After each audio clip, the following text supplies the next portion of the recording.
Hello, good day to you. This is Nurse Antonia. Welcome to my page. All right. So today I want to still continue my head talk on fertility issues. I made mention of if you conceive by yourself, can conceive by yourself, give birth, you are very lucky. Then today let's look at the challenges that women face in achieving pregnancies. Most times in the journey of reproduction, some women passes through what we call ectopic pregnancy. They experience ectopic pregnancy. That means the pregnancy that they had did not actually come to the uterus to take place. It remained in the fallopian tubes here. So fallopian tube cannot expand, cannot extend, cannot house the fetus. It's only the uterus that can house it. So by their own, the fertilized zygote did not enter here, rather it remained here and it's now ruptured. So when ectopic pregnancy ruptures, it also damages the fallopian tube itself. So in most cases, the remedies are they now some can get bad that they remove the fallopian tube, which is this. Fallopian tube is the channel that connects the ovary, the fertilized egg down to the uterus. Okay.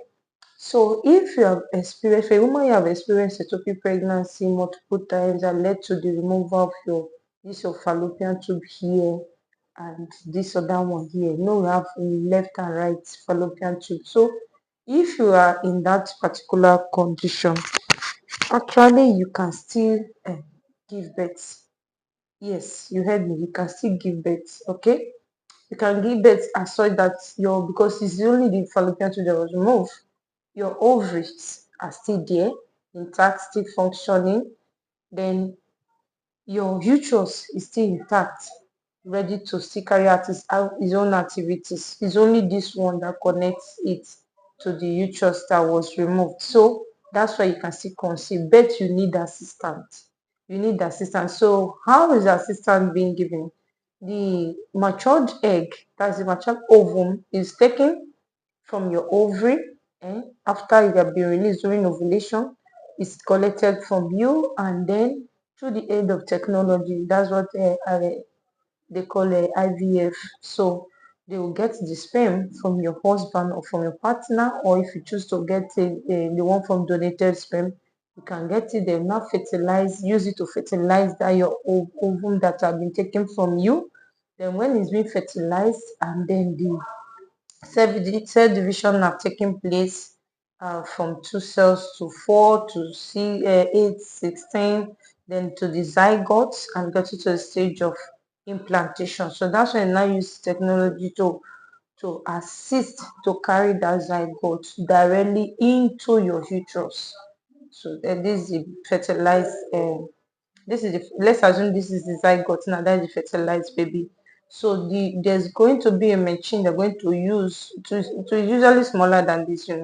So they'll put it in a tube, then through the aid of machine they'll now use it to pass through from your vagina down to your cervix, pass through the cervix, enter into the uterus, then put it and implant it and put it in the uterus at the site of implantation. Okay, so implantation can actually take place at the fundus and the lateral and both lateral sides. Okay, sometimes it do occur at the lower part of the uterus too, but it's still fine. Okay, so that is the one we call IVF. So they used to put this the zygote through the tube and then insert it down to your uterus. Then the uterus will now be welcoming that the baby will now implant and then pregnancy growth has commenced. So the woman in question can carry this pregnancy to 10 to 9 months plus, okay? Because there's nothing wrong with the uterus. It was only the fallopian tube that was tampered with or that was cut or that was removed, okay? So if you are a woman and you're told that they have cut your tube, you can still give birth. You only need assistance through IVF. Okay, then let's talk about the situation of a woman whereby the uterus is the uterus that was removed.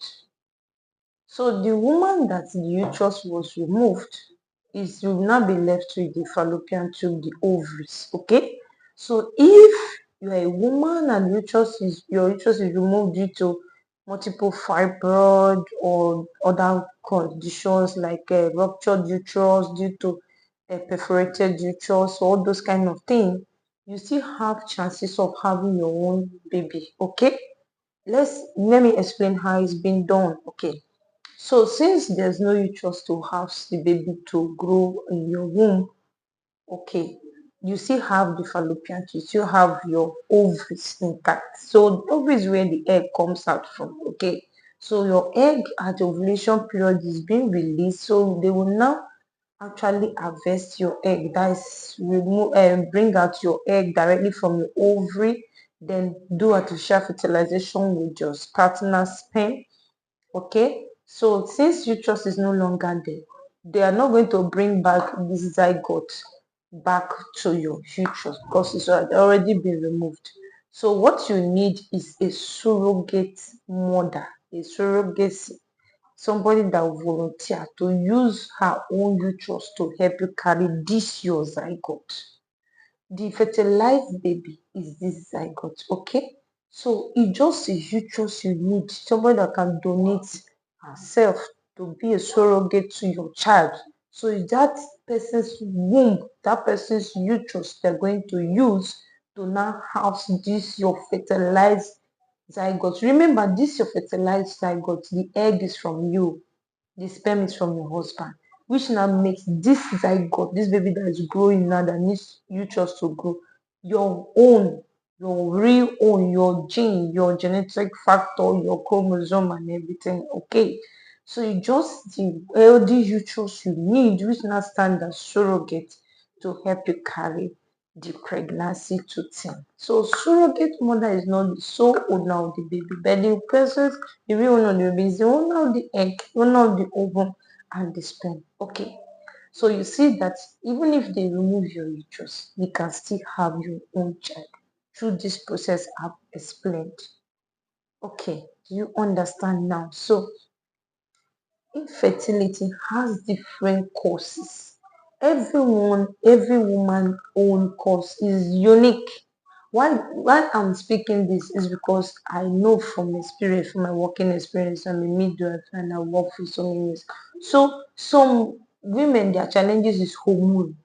Since they give birth to them, they don't see period. They don't know what is period. And they're 30 years, 30 something years. Those ones is hormonal drugs. After doing tests, knowing which one is short, which one is high, you now need to correct it, then give some um, hormone boosters drug and then work on them before you know menses will start taking place. But those people, if you end the treatment, menses will menstrual cycle ends too. So some of them, if you know you're ready to give birth, go and start the IVF treatment, I mean the fertility treatment, and then reintroduce your menses from there, pregnancy takes place. Okay. So please don't sit down and then allow your years go without conceiving, without having your own child. Whether you are the carrier or you are the owner of the okay, let's look at the aspect of they said the ovum is aged. You can't form zygote. You don't have properties to form a zygote. It's fine. You can also look for egg donor. Some people, some young females, they are willing to donate their egg. So when they donate, you get the sperm. They will fertilize it. Then if your uterus can carry it, then you carry it. They will introduce it into your uterus, you carry it. Okay. If your uterus cannot carry, still look for surrogate to carry.